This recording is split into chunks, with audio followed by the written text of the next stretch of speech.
कमरा अदालत में खामोशी थी, हर आंख उस औरत पर जमी हुई थी जो कटर में खड़ी थी। उसके चेहरे पर एक अजीब सी बेबसी थी, लेकिन आंखों में एक चमक थी, जैसे वह सच बोलने के लिए तैयार हो। सामने वह शख्स बैठा था जिसे कभी वह दुनिया में सबसे ज्यादा चाहती थी, लेकिन आज वही शख्स उसका सबसे बड़ा दुश्मन बन चुका था। जज ने दस्तावेज देखी और संजीदा लहजे में कहा, बीवी के खिलाफ दायर मुकदमे में शौहर का मुख यह है कि वह उसके बच्चे की मां नहीं बन सकती, क्योंकि शादी के बाद जल्द ही हमला होने की खबर आई, जबकि तिब्बी रिपोर्ट के मुताबिक शौहर औलाद पैदा करने के काबिल नहीं है। अदालत चाहती है कि बीवी अपना मुफ्त पेश करें।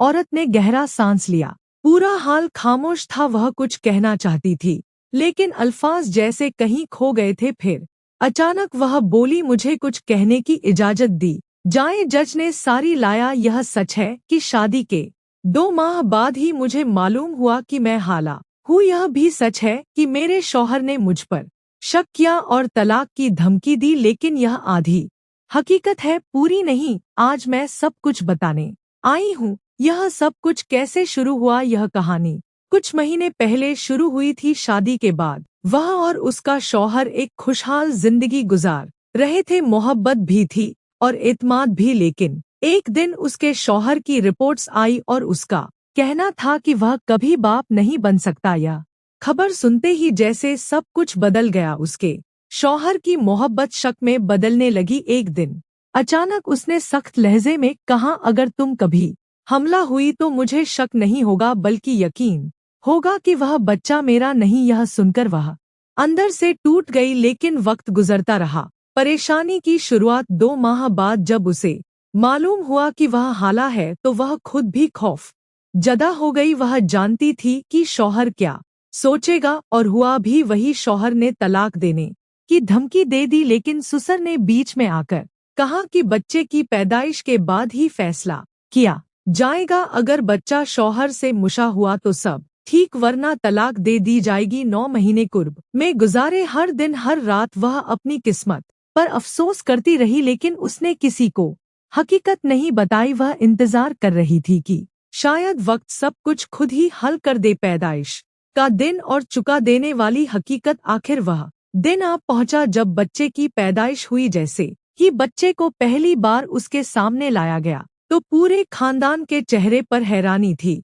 बच्चे की शक्ल किसी और से नहीं, बल्कि शौहर के मरहूम भाई से मिलती थी। शौहर के माथे पर पसीना आ गया। उसने झट से कहा, यह कैसे मुमकिन है। उस लम्हे औरत ने फैसला कर लिया कि वह अब मजीद खामोश नहीं रहेगी। सच जो सब कुछ हिलाक रख दे। कमरा अदालत में वह अब भी खामोश खड़ी थी। शौहर, जज, वकील, सबकी नजरें उस पर थी। वह आगे बढ़ी और बोली, अब वक्त आ गया है कि मैं वह सच बोलूं जो शायद किसी ने सोचा भी नहीं होगा। सब हमतन गोश थे। यह बच्चा वाकई तुम्हारा नहीं है, लेकिन मैंने कोई गुनाह नहीं किया। कमरा अदालत में सरगोशियां होने लगी। शौहर ने चौंक कर देखा, जैसे उसकी बदतर सोच दुरुस्त साबित हो गई हो। औरत ने आंसू साफ किए और कहा, यह तुम्हारे भाई का बच्चा है। पूरे हाल में जैसे बम फट गया हो। शौहर ने गुस्से में मुट्ठियां भींच ली, मगर जज ने खामोश रहने का इशारा किया। वह रात जिसने सब कुछ बदल दिया।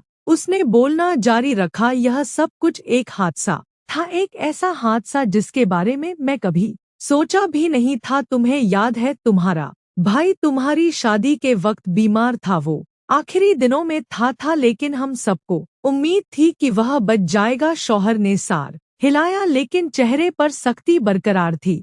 शादी के बाद एक रात तुम किसी काम से शहर से बाहर गए हुए थे। मैं घर में थी और तुम्हारा भाई भी वहीं था। उस रात वह बहुत बीमार महसूस कर रहा था। मैंने उसे संभालने की कोशिश की, लेकिन वह इतना कमजोर हो चुका था कि चल भी नहीं पा रहा था। वह कह रहा था कि उसे बहुत खौफ महसूस हो रहा है। वह अकेला मरना नहीं चाहता, वह बस किसी के साए में जाना चाहता था। मैंने उसे तसल्ली दी, लेकिन वह बेहोश हो गया। शौहर की आंखों में गुस्सा अब भी था, लेकिन हैरानी भी। जब वह बेहोश हुआ तो मुझे लगा कि वह दुनिया छोड़ चुका है।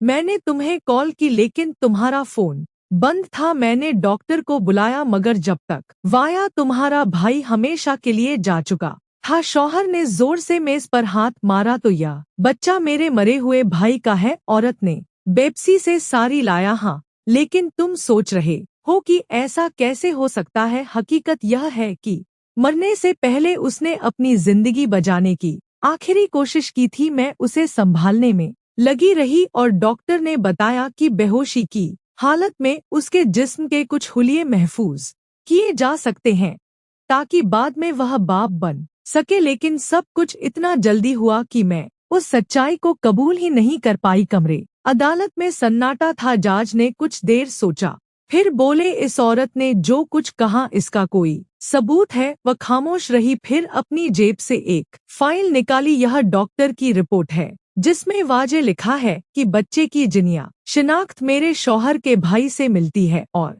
यह सब कुछ हादसाती तौर पर हुआ था।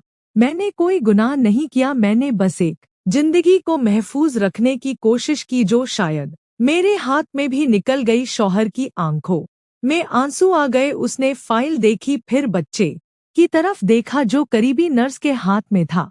वह चुपचाप कुर्सी पर बैठ गया। काफी देर बाद उसने सर उठाया और कहा, मैंने तुम पर शक किया, तुम्हें रुस्वा किया, लेकिन तुमने हकीकत छुपाए रखी क्योंकि तुम जानती थी कि मैं बर्दाश्त नहीं कर पाऊंगा। फिर वह जज की तरफ मुड़ा, मैं इस मुकदमे को वापस लेना चाहता हूँ और अपनी बीवी से माफी मांगता हूँ। मैं इस बच्चे को अपना नाम देने के लिए तैयार हूँ। औरत की आंखों से आंसू निकल आए। उसने सर झुकाया और कहा, मुझे बस यही सुनना था। कमरा अदालत में सब हैरान थे। एक फैसला जो तलाक पर खत्म होने वाला था वह एक बच्चे की मासूमियत ने बचा लिया। जज ने दस्तावेज बंद की और मुस्कुरा कर कहा, आज एक शादी बच गई क्योंकि किसी ने आखिरी लम्हे पर सच बोलने की हिम्मत की।